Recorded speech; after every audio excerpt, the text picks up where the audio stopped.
어머님, 이번 달에도 150만 원만 부탁드려요. 다음 달부터는 꼭 취직해서 갚을게요. 지연아, 벌써 1년이 넘었어. 계속 그 말만 반복하잖아.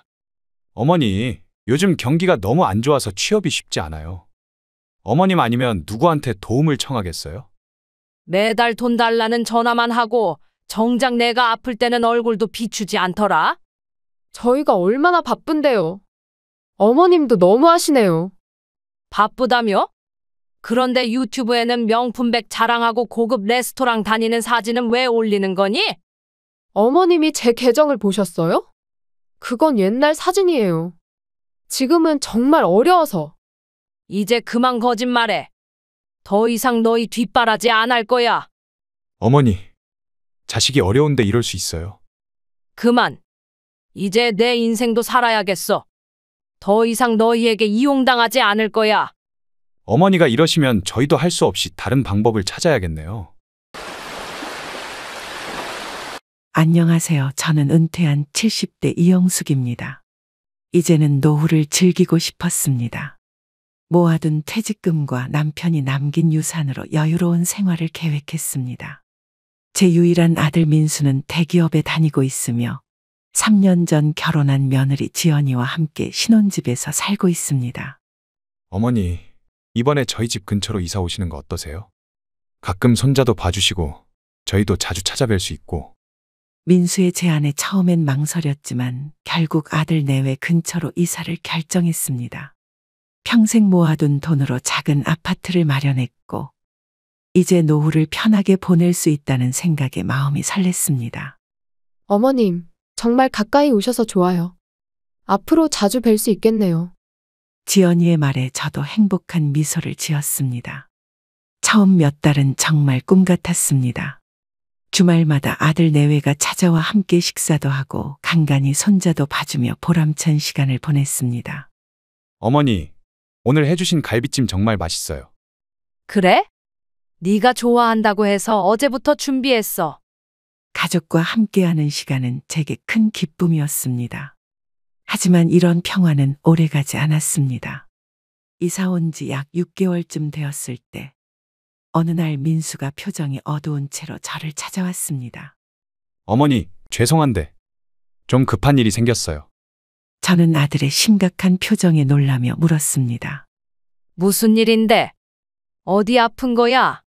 아니요, 그게 지연이가 다니던 회사가 갑자기 경영난으로 구조조정을 하게 됐어요. 지연이가 잘렸어요. 민수의 말에 저는 가슴이 아팠습니다. 며느리가 열심히 일하던 모습을 알기에 더욱 안타까웠습니다. 그래? 지연이가 많이 속상하겠구나. 내가 뭐 도울 일 없을까? 사실 지연이가 새 직장을 구할 때까지 생활비가 좀 빠듯할 것 같아서요. 어머니가 혹시 조금만 도와주실 수 있을까요? 민수의 말에 저는 잠시 생각했습니다.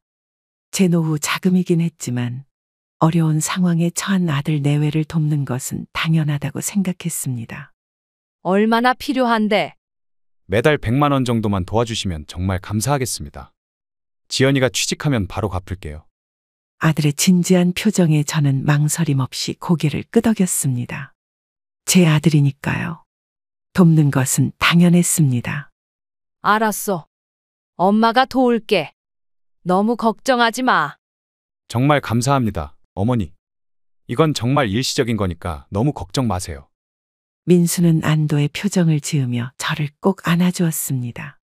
저는 그 순간 가족을 위해 도움을 줄 수 있다는 것에 오히려 감사함을 느꼈습니다. 처음에는 매달 100만 원을 보내는 것이 큰 부담으로 느껴지지 않았습니다. 며느리가 곧 일자리를 찾을 것이라고 생각했기 때문입니다. 하지만 3개월이 지나도 6개월이 지나도 지연이의 취직 소식은 들리지 않았습니다. 어머님, 오늘 면접 보고 왔는데 또 떨어졌어요. 지연이의 목소리에서 실망감이 느껴졌습니다. 저는 위로의 말을 건넸습니다. 괜찮아. 좋은 자리가 분명히 있을 거야. 너무 조급해하지 마. 어머님 말씀이 맞아요. 근데 사실 요즘 물가가 너무 올라서. 지연이의 말이 흐려졌습니다. 저는 그녀의 말이 어디로 향하는지 짐작할 수 있었습니다. 혹시 생활비가 더 필요한 거니? 정말 죄송해요, 어머님. 지금 물가가 너무 올라서 100만 원으로는 생활하기가 너무 빠듯해요. 혹시 150만 원으로 올려주실 수 있을까요? 제가 취직하면 꼭 다 갚을게요. 저는 잠시 망설였습니다. 매달 150만 원은 제 연금에서 꽤 큰 부분을 차지하는 금액이었습니다. 하지만 어려운 시기를 겪고 있는 아들 내외를 외면할 수는 없었습니다. 알았어. 150만 원으로 올려줄게. 정말 감사합니다, 어머님. 어머님 같은 분이 없어요. 지연이의 밝은 미소에 저도 따뜻한 마음이 들었습니다. 하지만 그날 밤 혼자 남겨진 집에서 통장 잔고를 확인하며 불안한 마음이 들었습니다. 이대로 계속 도와주다가는 제 노후 자금이 빠르게 줄어들 것이 분명했습니다. 일주일 후 우연히 마트에서 쇼핑하던 중 지연이를 발견했습니다. 그녀는 저를 보지 못했고 고가의 명품 가방을 들고 친구로 보이는 여성과 즐겁게 대화를 나누고 있었습니다. 저는 순간 발걸음을 멈추었습니다. 가방 백화점에서 200만 원 넘게 주고 산 거야. 남편한테는 비밀이야. 지연이의 말이 제 귀에 들렸습니다. 얼마 전까지 생활고를 호소하던 사람이 어떻게 200만 원짜리 가방을 살 수 있는지 의문이 들었습니다. 근데 요즘 시어머니한테 생활비 받는 거 어때? 잘 되고 있어. 친구의 질문에 지연이가 킥킥 웃으며 대답했습니다. 완전 잘 되고 있지. 처음엔 100만 원 받다가 지금은 150만 원으로 올렸어. 진짜 쉽더라. 취직 안 된다고 하니까 별말 없이 그냥 주시네. 저는 그 자리에서 얼어붙은 듯 서 있었습니다. 조용히 그 장소를 벗어나 집으로 돌아왔습니다. 집에 돌아와 진정을 하며 깊은 생각에 잠겼습니다. 화가 나기도 했지만 성급하게 행동하고 싶지 않았습니다. 이 상황을 어떻게 해결해야 할지 고민하기 시작했습니다. 지연이의 거짓말을 발견한 후 제 마음은 혼란스러웠습니다. 분노와 배신감이 밀려왔지만 바로 문제를 제기하기보다는 더 지켜보기로 했습니다. 어쩌면 제가 들은 대화를 오해한 것일 수도 있으니까요. 이런 생각으로 일단은 평소와 같이 행동하기로 했습니다. 어머님, 다음 주에 민수 생일인데 어떻게 할까요? 지연이의 전화에 저는 약간의 긴장감을 느끼며 대답했습니다. 그러게. 뭐 특별히 생각하고 있는 거 있어? 민수가 요즘 스트레스를 많이 받아서 좋은 음식점에서 식사라도 하면 어떨까 싶어요. 그래? 좋은 생각이네. 통화를 마치고 저는 한숨을 내쉬었습니다. 전에는 느끼지 못했던 불편함이 이제는 모든 대화에서 느껴졌습니다. 그날 저녁 민수의 생일 선물을 고르러 백화점에 갔습니다. 평소 민수가 좋아하던 브랜드의 지갑을 사려고 했는데 가격표를 보고 놀랐습니다. 65만 원이라니 제가 생각했던 것보다 훨씬 비쌌습니다. 지갑을 구경하던 중 우연히 민수와 지연이를 발견했습니다. 그들은 저를 보지 못했고 명품 매장에서 뭔가를 열심히 고르는 중이었습니다. 호기심에 조금 더 가까이 다가가 보니 지연이가 고급 시계를 착용해보고 있었습니다. 여보, 이거 어때요? 내 생일 선물로 이걸로 해줘요. 비싸긴 한데 마음에 들면 사도 돼. 고마워요. 사랑해요. 지연이가 민수의 볼에 뽀뽀하는 모습을 보며 저는 그 자리에 얼어붙었습니다. 이 부부가 생활비가 부족하다며 저에게 매달 150만 원을 받으면서 동시에 수백만 원짜리 명품을 구매한다는 사실이 믿기지 않았습니다. 백화점을 나와 집으로 돌아오는 길, 머릿속이 복잡했습니다. 그동안 제가 얼마나 순진했는지 깨닫게 되었습니다. 집에 도착해서 바로 통장 내역을 확인했습니다. 지난 8개월간 아들 내외에게 준 돈이 무려 1,050만 원에 달했습니다. 그 돈이 어디에 쓰였는지 생각하니 속이 쓰렸습니다. 다음 날 저는 카페에서 오랜 친구 미영을 만났습니다.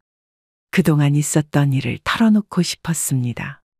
미영아, 요즘 민수랑 지연이 때문에 고민이 많아. 무슨 일 있어? 얼굴이 어두워 보이네. 저는 가능한 감정을 억누르며 상황을 설명했습니다. 지연이가 실직했다고 해서 매달 150만 원씩 주고 있는데 어제 백화점에서 명품 시계를 사는 걸 봤어요. 미영의 눈이 커졌습니다. 뭐라고? 그게 말이 돼? 미영의 분노에 저도 덩달아 울컥했지만 겉으로는 담담하게 대응했습니다. 나도 처음엔 내가 잘못 본 줄 알았어. 근데 이제는 확실해. 어떻게 할 거야? 당장 그만 줘야지. 그게 쉽지가 않네. 민수가 어릴 때부터 늘 좋은 것만 주고 싶었거든. 미영이 제 손을 꼭 잡았습니다. 그녀의 눈에는 걱정이 가득했습니다. 친구로서 말하는데 이건 도움이 아니라 이용당하는 거야. 이러다 네 노후 자금 다 날아갈 수 있어. 미영의 말이 가슴에 와닿았습니다. 집으로 돌아오는 길에 깊은 생각에 잠겼습니다. 이제 제 자신과 노후를 위해서라도 단호한 결정을 내려야 할 때였습니다. 하지만 그것이 제 아들과의 관계에 어떤 영향을 미칠지 두려웠습니다. 그날 밤 유튜브를 보던 중 지연이가 올린 사진을 발견했습니다. 화려한 음식들과 샴페인 그리고 그녀의 손목에 찬 새 시계까지. 사진 속 행복한 모습과는 달리 제 마음은 무거웠습니다.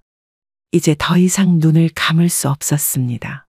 며칠 후 민수가 집에 찾아왔습니다. 평소와 다른 심각한 표정이었습니다.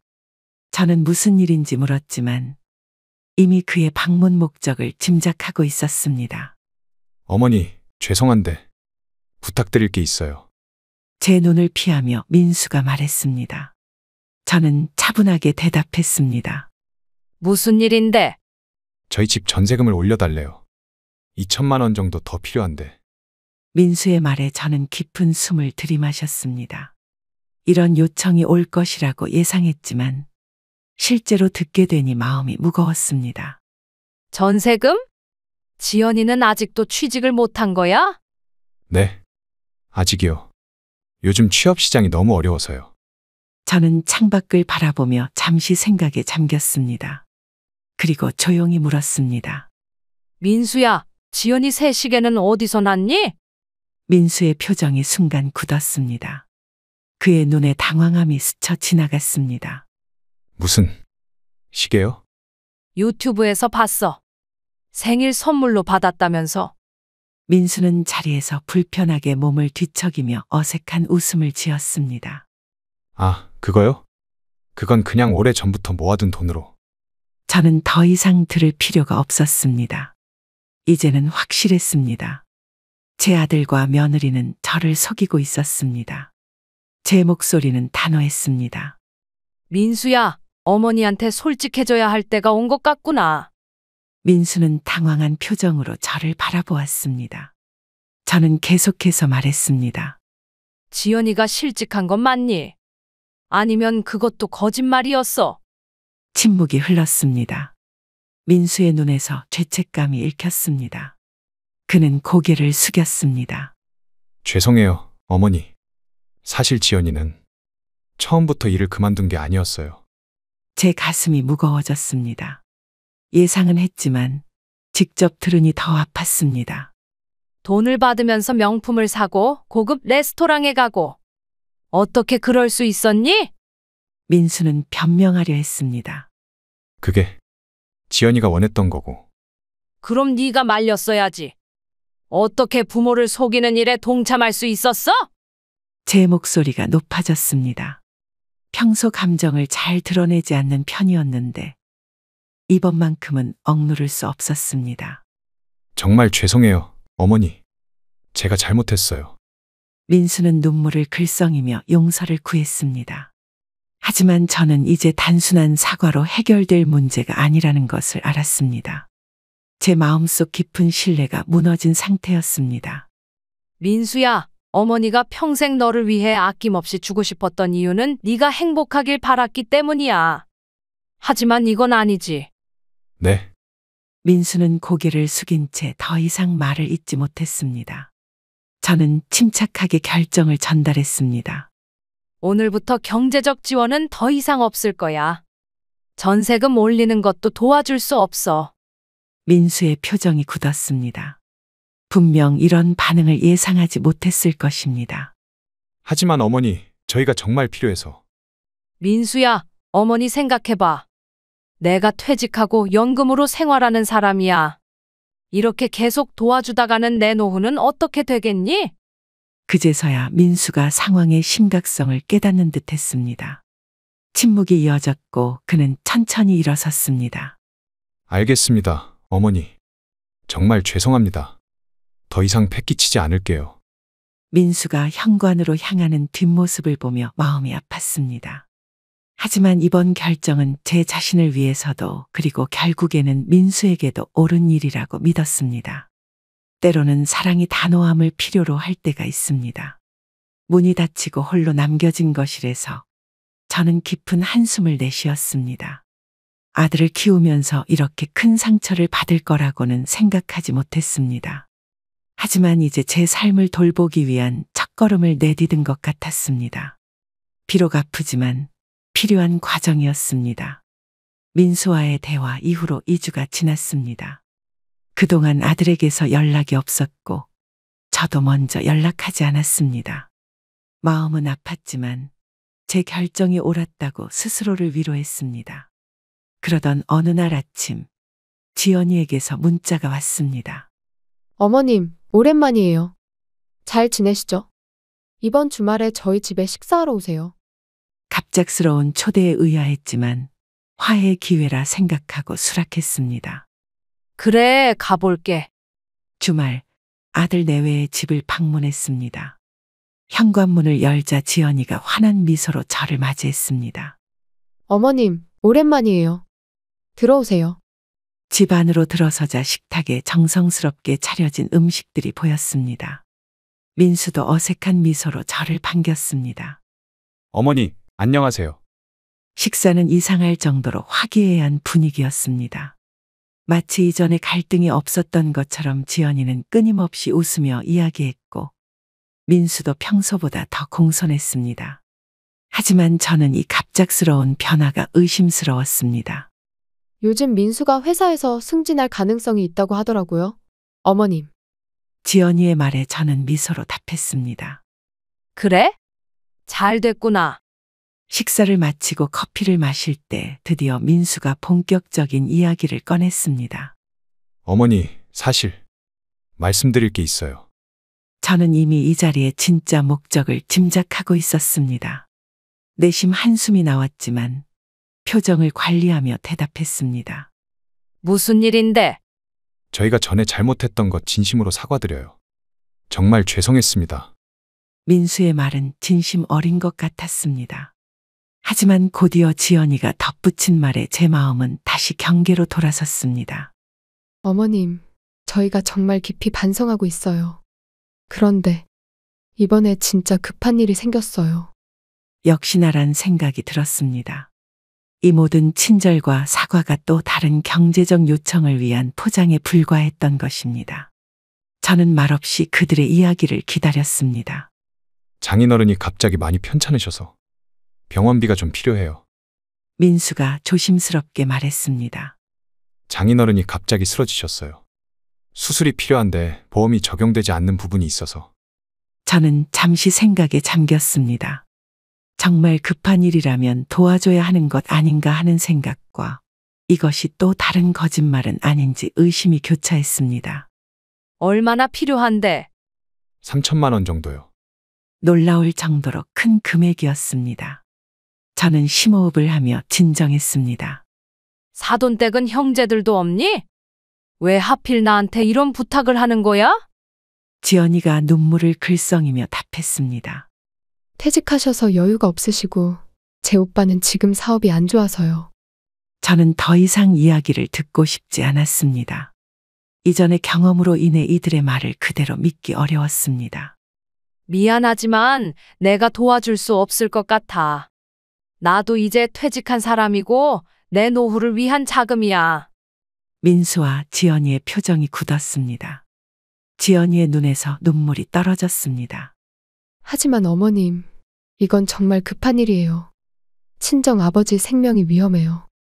제 마음이 흔들렸지만 한 가지 확인해보고 싶은 생각이 들었습니다. 지연이 친정에 내가 한번 전화해 볼게. 지연이의 표정이 순간 변했습니다. 당황한 기색이 역력했습니다. 아, 그게. 지금은 친정 아버지가 중환자실에 계셔서 전화 받기 힘드실 거예요. 더 이상의 확인은 필요 없었습니다. 이것도 거짓말이라는 확신이 들었습니다. 저는 자리에서 일어났습니다. 미안하지만 난 이만 가볼게. 집을 나서는 제 발걸음은 무거웠습니다. 한편으로는 내 아들이 이토록 거짓말을 일삼는 사람이 되었다는 사실에 실망감이 컸고, 다른 한편으로는 단호하게 거절한 제 모습에 작은 뿌듯함도 느꼈습니다. 이제는 정말 제 자신을 지켜야 할 때였습니다. 집으로 돌아오는 길에 지연이의 친구 소연에게 연락했습니다. 소연은 지연이의 고등학교 동창으로 우연한 기회에 제가 알게 된 사람이었습니다. 소연 씨, 혹시 지연이 아버님 상태 아세요? 네? 아버님이요? 지난주에 골프 치는 모습을 유튜브에 올리셨던데. 무슨 일 있으세요? 이 말을 듣는 순간 제 가슴에 분노가 일었습니다. 역시 모든 것이 거짓말이었습니다. 돈을 요구하기 위한 또 다른 속임수였던 것입니다. 아들 내외의 거짓말을 확인한 후 저는 그들과 거리를 두기로 결심했습니다. 연락도 최소한으로 줄였고 그들의 요청에도 단호하게 거절의 뜻을 전했습니다. 그러자 예상대로 민수와 지연이의 연락도 뚝 끊겼습니다. 처음에는 서운했지만 점차 마음의 평화를 찾아가기 시작했습니다. 퇴직 후 처음으로 제 자신을 위한 시간을 갖기 시작했습니다. 오랫동안 관심 있던 수채화 교실에 등록했고 매주 2번 운동도 다니기 시작했습니다. 새로운 친구들도 만나고 취미 생활을 통해 즐거움을 찾아가던 중이었습니다. 선생님, 이번 주말에 우리 동창회 나오실 거죠? 수채화 교실에서 만난 동갑내기 친구 정희가 물었습니다.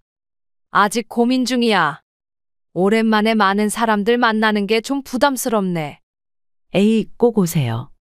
다들 선생님 만나길 기대하고 있어요. 정희의 따뜻한 권유에 웃음이 났습니다.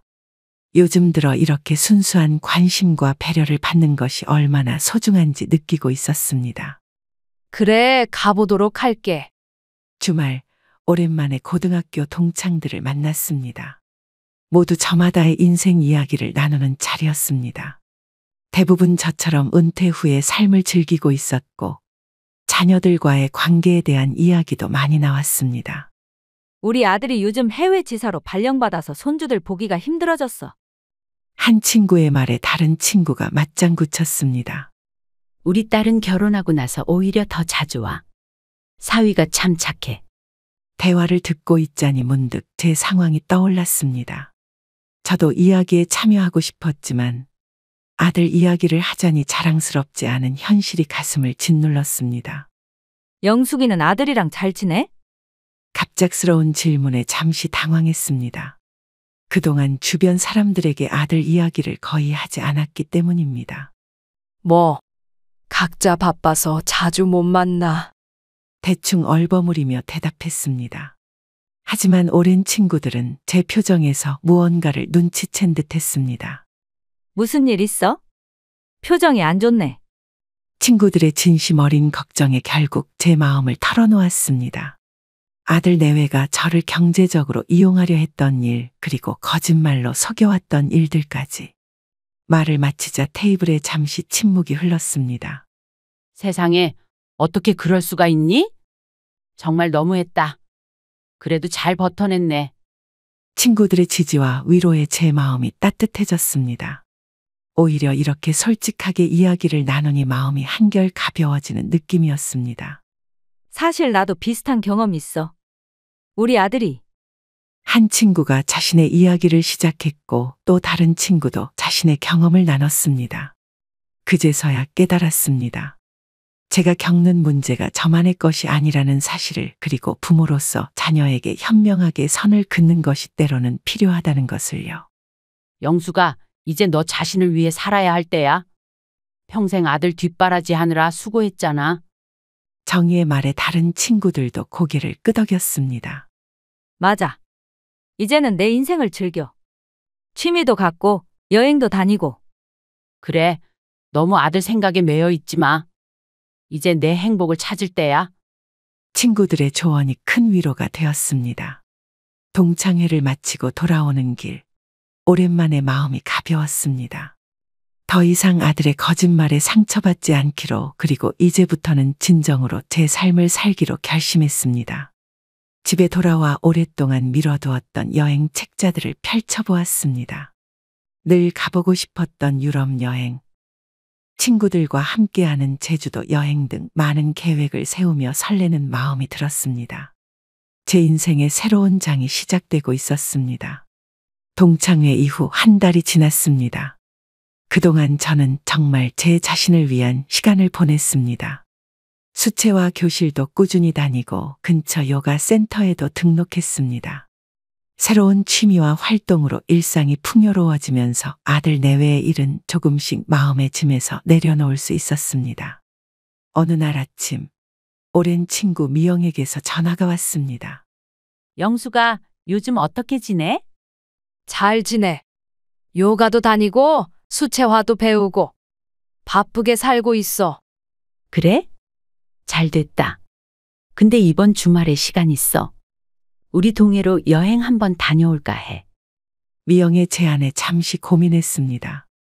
오랫동안 여행을 가본 적이 없었고 늘 아들 내외의 일에 얽매여 있었기 때문입니다.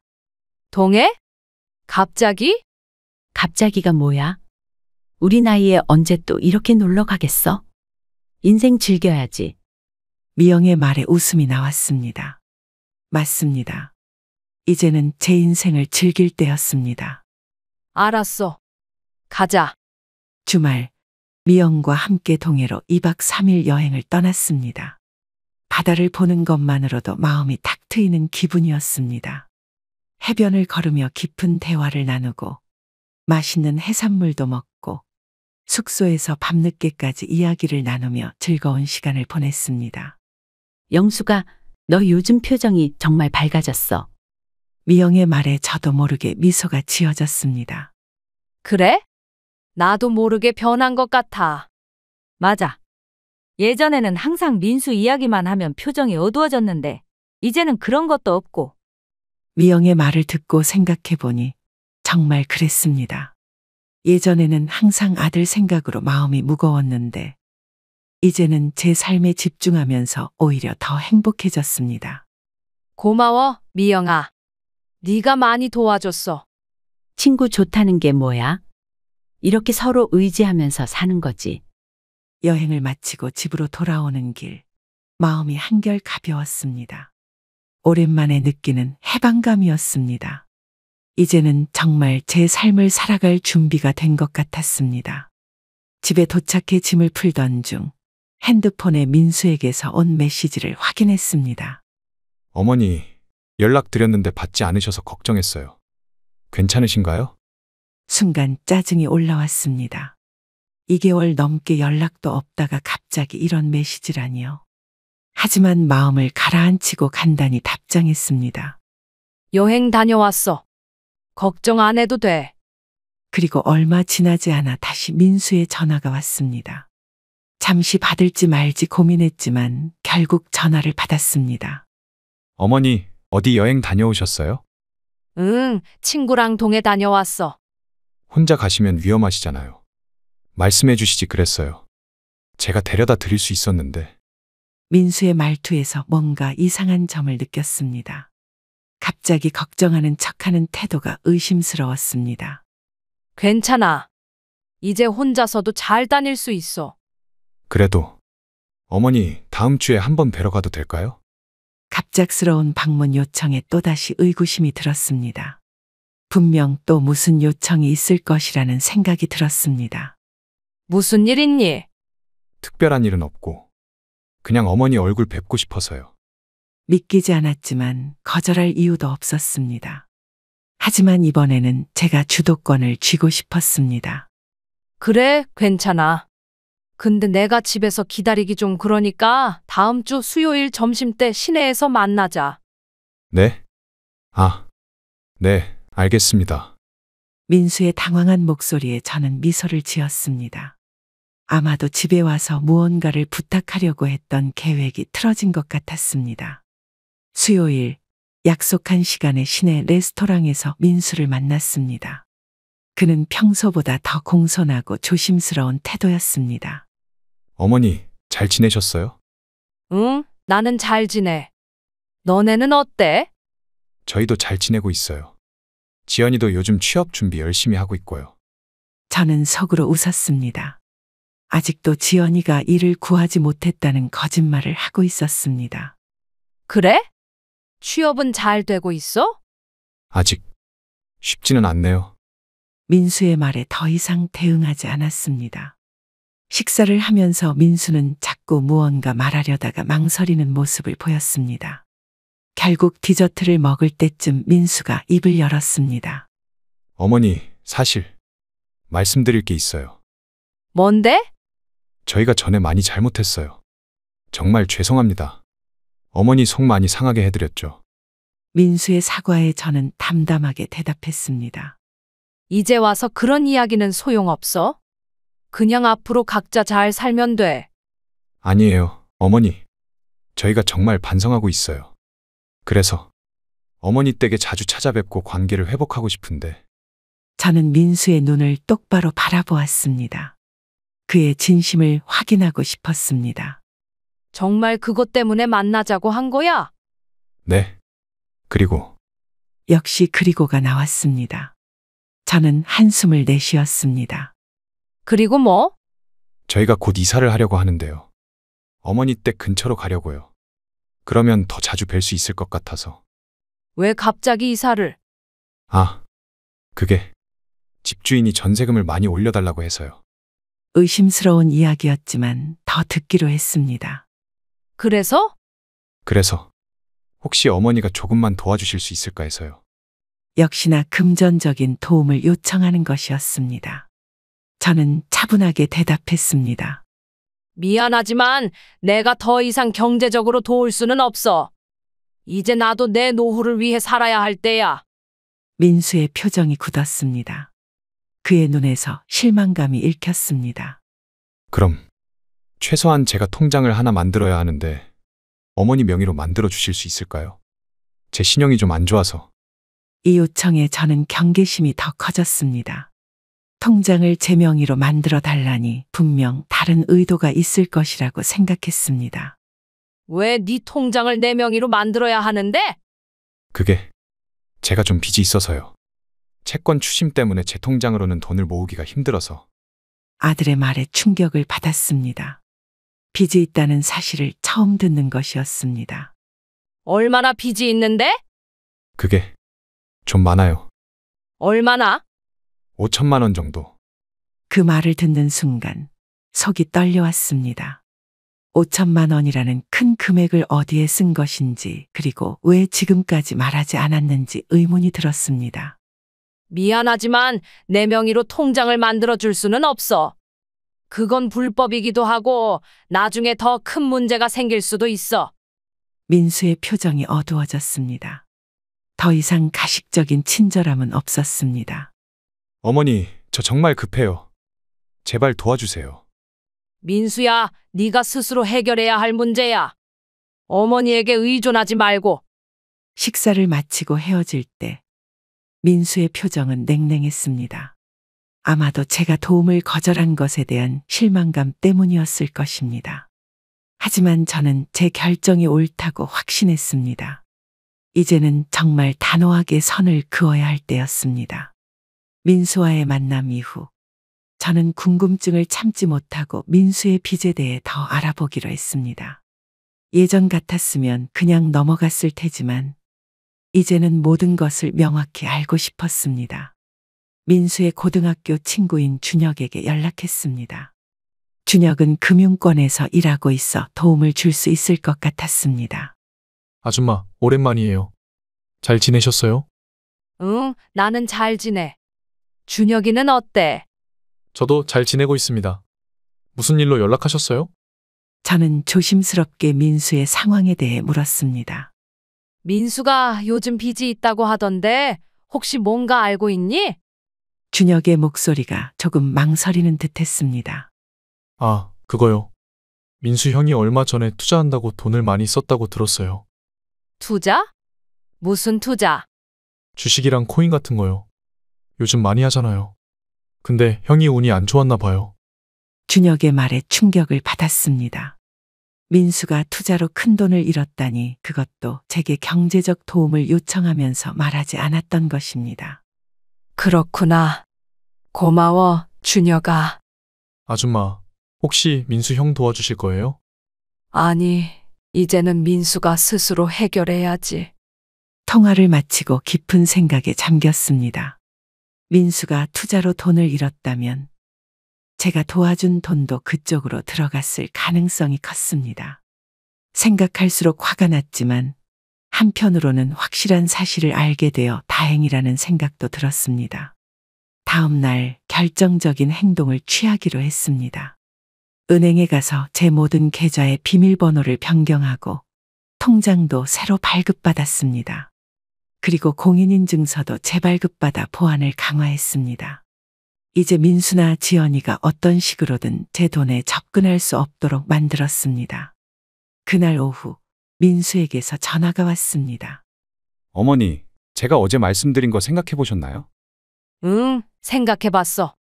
하지만 내 결정은 변함없어.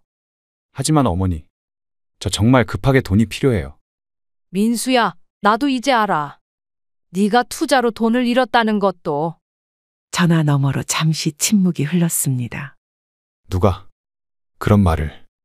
중요한 건 그게 아니야. 중요한 건 네가 어머니에게 계속 거짓말을 하고 있다는 거지. 민수의 목소리가 달라졌습니다. 이제는 더 이상 공손함이나 친절함이 느껴지지 않았습니다. 어머니, 그냥 조금만 도와주시면 안 될까요? 이번만 도와주시면 다시는 안 그럴게요. 미안하지만 안 돼. 이제 네 문제는 네가 해결해야 해. 어머니도 참, 자식이 어려운데 도와주지도 않고. 민수의 원망 섞인 말에 마음이 아팠지만 저는 단호하게 대답했습니다.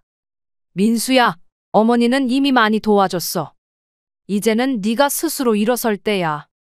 전화를 끊고 나니 마음이 무거웠습니다. 하지만 동시에 제가 옳은 결정을 했다는 확신도 들었습니다. 이제는 진정한 독립을 해야 할 때였습니다. 민수를 위해서도 저 자신을 위해서도 말입니다. 그날 저녁 오랜만에 제 수채화 그림을 정리했습니다. 그동안 그린 작품들을 보니 제 실력이 점점 늘고 있다는 것을 느낄 수 있었습니다. 그림 속에는 제 감정, 제 인생이 담겨 있었습니다. 이제는 정말 제 삶을 위해 살아갈 시간이었습니다. 민수와의 마지막 통화 이후 2달 정도가 지났습니다. 그동안 아들 내외와는 연락이 완전히 끊겼습니다. 처음에는 허전한 마음도 들었지만 오히려 그 덕분에 제 삶에 더 집중할 수 있었습니다. 수채화 실력이 늘어 이번에는 동네 문화센터에서 작은 전시회도 열게 되었고 요가 수업도 꾸준히 다니며 건강도 챙겼습니다. 어느 날 아침 우연히 마트에서 지연이의 친정어머니 김 사부인을 만났습니다. 처음에는 어색했지만 예의상 인사를 나눴습니다. 이영숙 사부인, 오랜만이네요. 잘 지내셨어요? 네, 김 사부인도 잘 지내셨죠? 그럼요. 근데 요즘 민수랑 지연이는 어때요? 잘 지내나요? 김 사부인의 질문에 잠시 어떻게 대답해야 할지 망설였습니다. 사실 저도 아들 내외가 어떻게 지내는지 전혀 모르는 상황이었으니까요. 글쎄요, 저도 요즘 바빠서 자주 연락을 못했네요. 그래요? 지연이가 얼마 전에 직장을 구했다고 하던데. 이 말을 듣는 순간 놀라움을 감추지 못했습니다. 지연이가 계속 취업을 못했다고 거짓말했던 게 확실해졌습니다. 아, 그래요? 어디 취직했다고 하던가요? 대기업 마케팅 부서라고 하더라고요. 월급도 꽤 받는다며 자랑하던데. 충격적인 사실을 들었지만 겉으로는 아는 척 대답했습니다. 아, 네. 민수가 말해줬던 것 같기도 하네요. 김 사부인과 헤어진 후 마음이 복잡했습니다. 지연이가 취직했다면, 그것도 좋은 회사에 들어갔다면 왜 저에게는 계속 돈이 필요하다고 거짓말을 했을까요? 그동안 제가 얼마나 속아왔는지 다시 한번 깨달았습니다. 그날 오후 문득 궁금증이 생겨 인터넷으로 지연이를 검색해 봤습니다. 평소에는 유튜브를 잘하지 않았지만 이번만큼은 확인해 보고 싶었습니다. 지연이의 프로필을 찾았고 놀랍게도 그녀의 직장 정보가 공개되어 있었습니다. 정말로 대기업에 근무 중이었고 프로필 사진은 고급스러운 사무실 배경이었습니다. 더 놀라운 것은 최근 올린 게시물이었습니다. 날짜를 보니 제가 경제적 지원을 중단한 직후였습니다. 그동안 돈이 없다며 저에게 매달 도움을 요청하던 그들이 사실은 고급 리조트에서 휴가를 즐기고 있었던 것입니다. 분노와 배신감이 밀려왔습니다. 하지만 동시에 제가 올바른 결정을 내렸다는 확신도 들었습니다. 그들의 거짓말과 속임수에서 벗어난 것은 정말 다행이었습니다. 다음 날 친구 미영과 만나 이 이야기를 나눴습니다. 미영아, 너무 어이가 없어서 지연이가 취직한 것도 모르고 있었어. 정말? 대기업이라며? 그러면 그동안 월급을 다 어디에 썼을까? 그것도 모르지. 근데 더 황당한 건 발리 여행이야. 내가 돈 못 준다고 했을 때 바로 갔더라고. 미영의 표정이 분노로 변했습니다. 아니, 이게 말이 돼? 어떻게 그럴 수가 있어? 나도 처음엔 화가 많이 났는데 지금은 그냥 허탈해. 영수가 정말 잘한 결정이었어. 네가 계속 도와줬으면 그 돈으로 또 여행 다니고 명품 샀을 거야. 미영의 말에 고개를 끄덕였습니다. 맞습니다. 제가 그동안 도와준 돈은 아마도 그들의 사치품과 여행비로 쓰였을 것입니다. 생각할수록 분했지만 이제는 그런 감정에 매여 있고 싶지 않았습니다. 이제 민수와 지연이에 대한 이야기는 그만하자. 내 인생에서 중요한 건 이제 나 자신이야. 미영이 제 손을 꼭 잡아주었습니다. 맞아. 이제 우리는 우리 인생을 즐길 차례야. 그날 이후로 저는 아들 내외의 SNS를 더 이상 확인하지 않기로 했습니다. 그들의 거짓말과 속임수가 더 이상 제 마음을 흔들지 못하게 하기 위해서였습니다. 대신 제 삶에 더 집중했고 새로운 취미와 친구들과의 만남으로 하루하루를 충실히 보내기 시작했습니다. 아들 내외와 거리를 두고 약 6개월이 지났습니다. 그동안 저는 정말 많은 변화를 경험했습니다. 수채화 실력이 크게 향상되어 지역 예술제에서 상을 받기도 했고 요가 덕분에 건강도 많이 좋아졌습니다. 무엇보다 마음의 평화를 찾았고 더 이상 아들의 일로 밤잠을 설치는 일도 없었습니다. 어느 날 오후 갑작스럽게 초인종 소리가 들렸습니다. 평소에는 방문객이 거의 없었기 때문에 의아했습니다. 현관문을 열었을 때 지연이가 서 있었습니다. 6개월 만에 보는 얼굴이었습니다. 어머님, 안녕하세요. 지연이의 표정은 어딘가 불안해 보였습니다. 저는 담담하게 그녀를 맞이했습니다. 지연아, 웬일이니? 그냥 어머님 얼굴 뵈러 왔어요. 의심스러웠지만 일단 들어오라고 했습니다. 거실로 들어와 앉은 지연이는 어색하게 주변을 둘러보았습니다. 어머님, 집안이 많이 바뀌었네요. 그림도 많이 그리셨나 봐요. 벽에 걸린 제 수채화 작품들을 보며 지연이가 말했습니다. 응, 요즘 취미로 그림 그리고 있어. 정말 잘 그리셨어요. 제가 몰랐네요. 어머님이 이런 재능이 있으신지.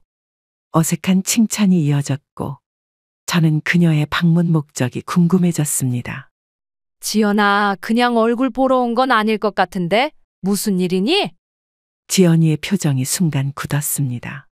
잠시 침묵이 흐른 후 그녀가 입을 열었습니다. 어머님, 사실 민수가 지금 좀 어려운 상황이에요. 역시나 또 도움을 요청하러 온 것이었습니다. 저는 한숨을 참으며 대답했습니다. 어떤 상황인데? 민수가 회사에서 문제가 생겼어요. 부당해고를 당했는데 지금 소송 중이라. 저는 그녀의 말을 자르고 직접 물었습니다.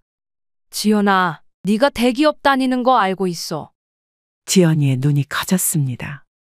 당황한 기색이 역력했습니다. 네. 어떻게? 네 엄마 우연히 마트에서 만났어. 그리고 발리 여행도 다녀왔다며? 축하해. 지연이의 얼굴이 하얗게 변했습니다. 더 이상 숨길 수 없다는 것을 깨달은 듯 했습니다. 어머님. 그게 설명드릴게요. 설명할 필요 없어. 이제 다 알고 있으니까. 지연이는 잠시 말을 잇지 못했습니다. 그러다 갑자기 눈물을 글썽이기 시작했습니다. 어머님, 정말 죄송해요. 저희가 너무 이기적이었어요. 갑작스러운 사과에 저는 담담하게 대응했습니다. 이제 와서 사과해도 소용없어. 그동안 얼마나 나를 속이고 이용했는지 알아. 알아요. 정말 잘못했어요. 하지만 이번엔 정말 민수가 어려운 상황이에요. 여전히 도움을 요청하는 그녀의 태도에 화가 났지만 목소리를 높이지 않고 차분하게 대답했습니다. 지연아, 이제 그만했으면 좋겠어. 나도 이제 내 인생 살 거야. 하지만 어머님, 민수는 어머님 아들이잖아요. 어떻게 이럴 수 있으세요? 지연이의 말에 제 인내심이 한계에 달했습니다. 지연아, 민수가 내 아들이니까 더 단호하게 대하는 거야. 계속 도와주는 게 오히려 민수를 망치는 일이라는 걸 이제 알았어? 지연이는 더 이상 할 말을 잃은 듯 했습니다. 마지막으로 저는 단호하게 말했습니다. 이제 돌아가. 그리고 민수에게 전해. 이제는 스스로 자신의 문제를 해결하는 법을 배워야 한다고. 지연이는 굳은 표정으로 일어났습니다. 더 이상의 말 없이 현관으로 향했습니다. 문을 나서기 전 그녀가 마지막으로 한마디를 던졌습니다. 어머님, 정말 많이 변하셨네요. 그래, 변했어. 더 현명해졌지. 지연이가 떠난 후 창문을 통해 그녀가 발걸음을 옮기는 모습을 지켜보았습니다. 예전 같았으면 마음이 아팠을 텐데 이상하게도 이번에는 오히려 후련했습니다. 드디어 제 자신을 지키는 법을 배웠기 때문일까요? 저녁에 혼자 식사를 하며 오늘 있었던 일을 곰곰이 생각해 보았습니다. 지연이의 방문이 예상치 못한 일이었지만 제가 단호하게 대응한 것은 분명 옳은 일이었습니다. 이제 저는 더 이상 누구에게도 이용당하지 않을 것입니다. 식사 후 친구 미영에게 전화를 걸어 오늘 있었던 일을 이야기했습니다. 미영아, 오늘 지연이가 집에 왔었어. 정말? 무슨 일로? 또 돈 때문이었지. 민수가 어렵다면서. 에이, 정말 뻔뻔하다. 근데 네가 어떻게 했어? 단호하게 거절했어. 이제 내 인생 살 거라고 말했지. 미영의 웃음소리가 전화기 너머로 들렸습니다. 영수가 너 정말 달라졌다. 자랑스러워. 미영의 말에 저도 웃음이 나왔습니다. 맞습니다. 저는 많이 달라졌습니다. 이제는 제 자신을 소중히 여기고 제 행복을 위해 살아가는 법을 배웠습니다. 아들을 사랑하는 마음은 여전하지만 그 사랑이 무조건적인 희생이 되어서는 안 된다는 것도 알게 되었습니다. 전화를 끊고 베란다로 나가 밤하늘을 바라보았습니다. 별이 유난히 밝게 빛나는 밤이었습니다. 마음이 평온해지는 느낌이었습니다. 이제 저의 인생은 새로운 국면을 맞이하고 있었고 그것은 분명 더 행복하고 의미 있는 방향으로 흘러갈 것이라는 확신이 들었습니다. 지연이의 방문 이후 또 한 달이 지났습니다. 아들 내외와는 여전히 연락이 없었지만 이제는 그것이 자연스럽게 느껴졌습니다. 그 사이 저는 동네 주민센터에서 열리는 자원봉사 모임에 참여하기 시작했습니다. 독거노인들에게 도시락을 배달하는 일이었는데 누군가를 돕는다는 것이 제게도 큰 보람을 주었습니다. 영숙 선생님, 오늘은 새로운 분이 계신 곳도 방문해야 해요. 봉사단체의 팀장 김 선생님이 말했습니다. 네, 알겠습니다. 어디에 사시는 분인가요? 대림동 쪽에 사시는 할아버님이세요. 거동이 불편하셔서 도움이 많이 필요하시대요. 새로운 방문지로 향하면서 저는 무언가 의미 있는 일을 한다는 기쁨을 느꼈습니다. 제가 도움을 받는 입장에서 이제는 도움을 주는 입장이 되었다는 사실이 뿌듯했습니다. 할아버님의 집에 도착해 초인종을 눌렀습니다. 한참을 기다려도 응답이 없어서 한 번 더 눌렀습니다. 누구십니까? 약한 목소리가 들렸습니다. 도시락 배달 왔습니다. 주민센터에서 왔어요. 문이 천천히 열리고 지팡이를 짚은 할아버님이 나타났습니다. 80대 후반으로 보이는 분이었고 얼굴에는 세월의 흔적이 깊게 패여 있었습니다. 아이고, 수고 많으십니다. 안녕하세요. 처음 뵙겠습니다. 도시락 가져왔습니다. 할아버님의 집은 매우 좁고 정리가 안 된 상태였습니다. 벽지는 오래되어 군데군데 벗겨져 있었고 살림살이도 낡아 보였습니다. 방 한 구석에는 약병들이 가지런히 놓여 있었습니다. 할아버님, 식사는 잘하고 계세요? 그럭저럭이요. 나이 들고 혼자 살다 보니 입맛도 없고. 말씀하시는 동안 할아버님의 손이 미세하게 떨리는 것이 보였습니다. 갑자기 안쓰러운 마음이 들었습니다. 가족분들은 어디 계세요? 이 질문에 할아버님의 표정이 순간 어두워졌습니다. 아들 내외가 있긴 한데 한 10년 전부터 연락이 끊겼어요. 그 말을 듣는 순간 마음이 무거워졌습니다. 이 할아버님도 자식 때문에 상처받은 것인지 궁금했지만 더 이상 질문하지 않았습니다. 오늘 도시락은 소불고기입니다. 맛있게 드세요. 고맙습니다. 정말 감사해요. 돌아가려는 저를 할아버님이 부르셨습니다. 저기, 혹시 다음에 오실 때 신문 좀 가져다 주실 수 있을까요? 나이가 들어 밖에 나가기가 힘들어서. 물론이죠. 다음에 올 때 가져올게요. 집을 나서며 할아버님의 모습이 자꾸 생각났습니다. 홀로 지내는 노인의 외로움이 어떤 것인지 이제야 조금 이해할 수 있을 것 같았습니다. 그리고 문득 생각했습니다. 만약 저도 이렇게 나이 들어 혼자가 된다면 어떨까요? 집으로 돌아오는 길에 슈퍼마켓에 들러 과일과 비타민을 구입했습니다. 다음 방문 때 할아버님께 드리기 위해서였습니다.